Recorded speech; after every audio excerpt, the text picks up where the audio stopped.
Hola, ¿qué tal? Vamos a resolver en este video una viga isostática con carga triangular y vamos a aplicar el método de la doble integración,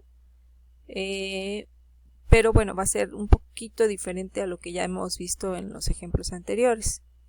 Para este caso, bueno, te quiero recordar en principio lo que habíamos hecho en las anteriores vigas que habíamos resuelto con el método de integración. Habíamos dicho que si generábamos ecuaciones para la carga, podíamos integrar estas ecuaciones para poder determinar el diagrama de fuerza cortante.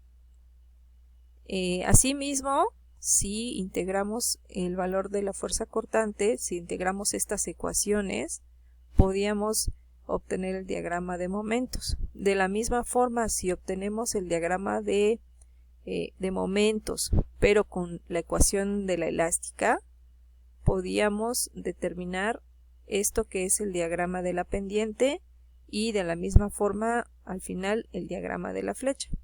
Entonces eso vamos a hacer ahorita, pero con una viga que tiene carga triangular. Aquí está la viga que vamos a analizar ahorita. Es una viga simplemente apoyada, ¿ok? Y bueno, la diferencia es que tiene la carga tiene esta figura, es un triángulo. El total de la carga que vamos a aplicar pues va a ser equivalente al área de este triángulo, es decir, va a ser base por altura sobre 2. Aquí les puse una nota para explicar las generalidades de este triángulo. En principio, bueno, que la carga o el área es base por altura sobre 2 y que esa carga o esa área se concentra aquí, en este puntito color rojo que representa el centroide. Este centroide se localiza a partir de este ángulo recto, se localiza a 1/3 de la base. Quiero que veas que si de este lado es 1/3 de la base, pues obviamente del otro lado son los otros 2/3 restantes. Si la base, como en este caso, equivale a 5 metros, 2/3 de la base serían 2/3 de 5. Es decir, 5 por 2 me da 10/3 del lado izquierdo. Y de la misma forma del lado derecho 1/3 de la base, si la base es de 5 metros, entonces esta distancia serían 5/3. Aquí ya está perfectamente señalado. Entonces repito, la carga aplicada, como es un triángulo, se obtiene a través de base por altura sobre 2 y la carga se concentra aquí en su centroide. Entonces, si yo tomo suma de momentos en A, por ejemplo, suma de momentos en A, esto que ves aquí es precisamente base por altura sobre 2, eso es la carga. Y la distancia medida a partir de A, la distancia de aquí y hasta donde se concentra la carga, pues es de 10/3. De tal manera que para terminar esta ecuación lo único que hacemos es aplicar el giro de la reacción B, es menos RB por 5 igual a 0, y de esta ecuación despejamos RB y obtenemos la reacción del lado derecho.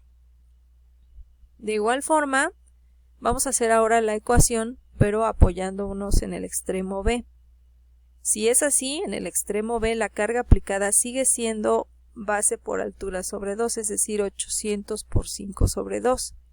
Solo que de este lado, la carga que se concentra aquí nos va a hacer girar en sentido negativo. Por eso es el signo de este lado, signo negativo. Y la distancia es de 5/3.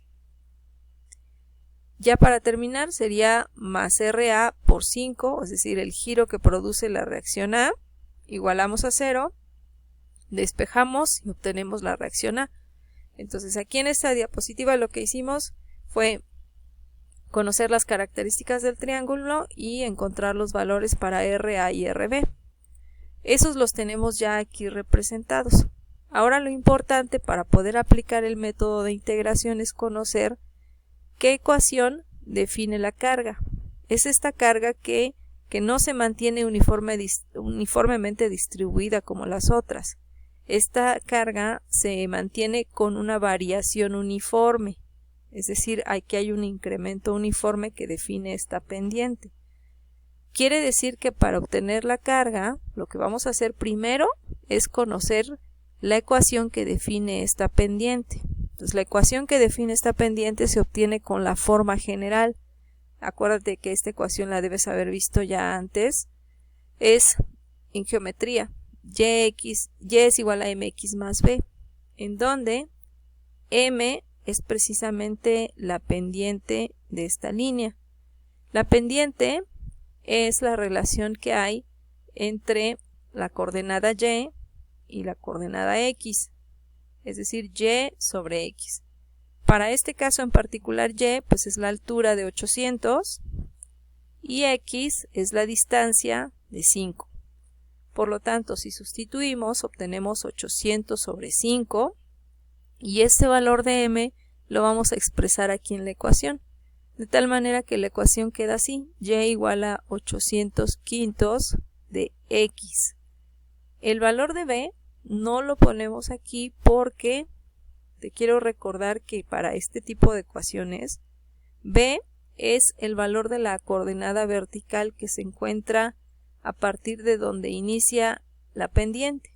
Entonces ese valor aquí es equivalente a 0. Entonces por eso no lo vamos a expresar en la ecuación. Quiere decir entonces que esta ecuación representa a la línea inclinada que sube, que asciende, por eso es un valor positivo. Si despejaras el valor para x, podrías obtener que efectivamente el incremento después de 5 metros pues nos llevó a 800. Nada más que esta ecuación nosotros la queremos para representar el valor de una carga gravitacional que apunta hacia abajo. Es un peso que apunta hacia abajo. Entonces, para que represente efectivamente lo que queremos nosotros, lo vamos a representar en el sentido negativo. O sea, lo único que hicimos fue aplicar el signo negativo y decir que esto equivale a la ecuación de la carga que va de 0 a 5. De 0 a 5. ¿De acuerdo? Entonces, esta tenla muy en cuenta porque la vamos a aplicar en la siguiente diapositiva. Esta ecuación que encontramos es la ecuación de la carga. Entonces, aquí está ya. Esta es la ecuación de la carga. Nosotros teníamos ya las dos reacciones y la ecuación de la carga. Y si aplicamos lo que ya habíamos comentado desde el principio, que si integramos la carga obtenemos el cortante, entonces esta ecuación se transforma de esta manera. El cortante de 0 a 5, que proviene de aquí, el cortante de 0 a 5 es menos 800 quintos, y la x, recuerda que cuando la integras se eleva a la n más 1 y se divide entre n más 1, es decir, x al cuadrado y sobre 2. Solo que aquí había un 5, entonces ese 2 va a multiplicar a 5 y por eso la expresión queda como 800 sobre 10 de x cuadrada. Y recordar que una vez que integras se agrega la constante, siempre al final se agrega la constante. Para nosotros la constante es el valor que tenemos del lado izquierdo en el diagrama. ¿En qué parte? En el tramo que va de 0 a 5. Entonces este es el tramo que va de 0 a 5 y el límite de la izquierda es este, vale 666.67. Ese valor lo vamos a incluir aquí como si fuera, o más bien porque es el valor de C, y entonces la ecuación queda de esta manera. Para poder encontrar los valores a cada metro, para poder hacer la tabulación y poder graficar este diagrama, lo que vamos a hacer, pues puedes hacerlo de forma manual o puedes utilizar la función tabla de tu calculadora. La finalidad es hacer variar x de 0 y hasta 5, de 0 a 5. Es decir, empiezas en 0, terminas en 5 y el intervalo pues es de 1, es decir, 1, 2, 3, 4, 5. Bueno, los valores que encontramos son los que ves aquí y que ya están representados en el diagrama. Lo que podemos observar es que, bueno, pues esto ya es una parábola de segundo grado, y corta a una distancia pues cerca del centro, no sabemos exactamente de cuánto. Este valor de x igual a 2,89 lo obtenemos hasta que la ecuación del cortante, es decir, esta, es igualada a 0 y el valor de x se despeja de esta ecuación. Aquí yo ya lo hice y por eso es que obtuve el valor de 2.89. Eso lo vas a tener que revisar tú con calma, solamente despejando el valor de x de la ecuación. Entonces, ¿de acuerdo? Conclusión, tenemos el diagrama de fuerza cortante y la ecuación que nos vamos a llevar es esta, porque recuerda que si integramos el cortante vamos a poder obtener el diagrama que sigue, que es el de momentos. Entonces no pierdas de vista, esta es la ecuación que nos vamos a llevar. En la siguiente diapositiva ya está aquí esta ecuación para tomarla como referencia, porque lo que nos compete hacer ahora es encontrar la ecuación del momento.